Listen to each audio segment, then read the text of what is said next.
It's Monday, but tensions between India and Pakistan continue to dominate the national discourse. The situation on the border remains precarious. Let's bring you up to speed with the latest. Starting with 11:30 this morning, an unidentified flying object from Pakistan violated the Indian airspace. Within moments, Indian jets scrambled and fired at it. The drone was destroyed. The debris fell in Pakistan. Meanwhile, there's been much debate on the casualty figure from Balakot. The Air Force said that they could not count the dead. The BJP, on the other hand, said that more than 250 terrorists had been killed. So how did they arrive at that figure? Now we know how. Remember, this was an intelligence-led mission. The National Technical Research Organization of India, the NTRO, conducted surveillance on these targets, these areas. This was just before the IAF struck Balakot. Do you know what they found in the Jaish-e-Mohammed camps? Just before this operation, close to 300 mobile connections were active at this location. Other agencies have corroborated this. The implication is very clear now. Close to 300 people were present in the area that was struck.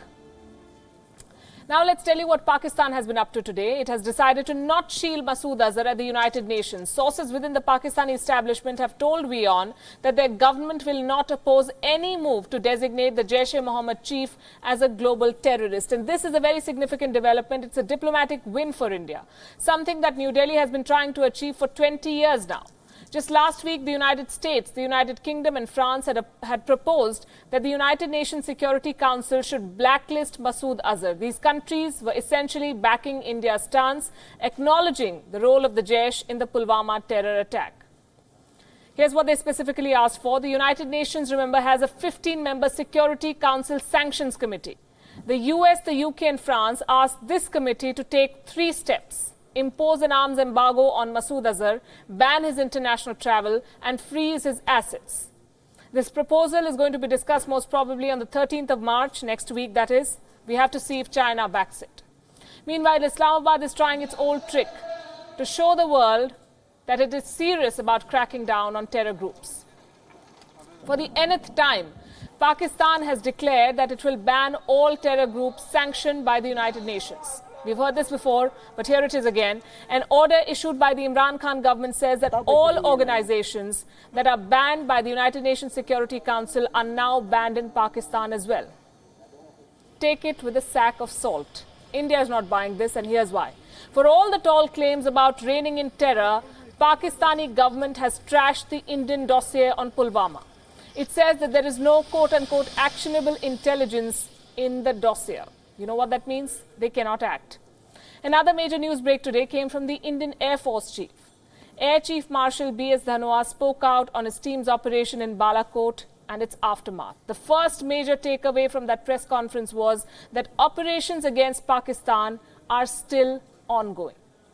I will not comment on the ongoing operations because they are still ongoing. But MiG-21 Bison is capable. It has been upgraded. It is not the old MiG-21 BIS. It's got a better weapon system. It's got better radars, better air-to-air missiles, radar warning receivers, shaft flares, whatever it takes to make it, from 3rd generation to 3.5 generation or so. So it is an upgraded aircraft, and we fight with all the aircraft in our inventory.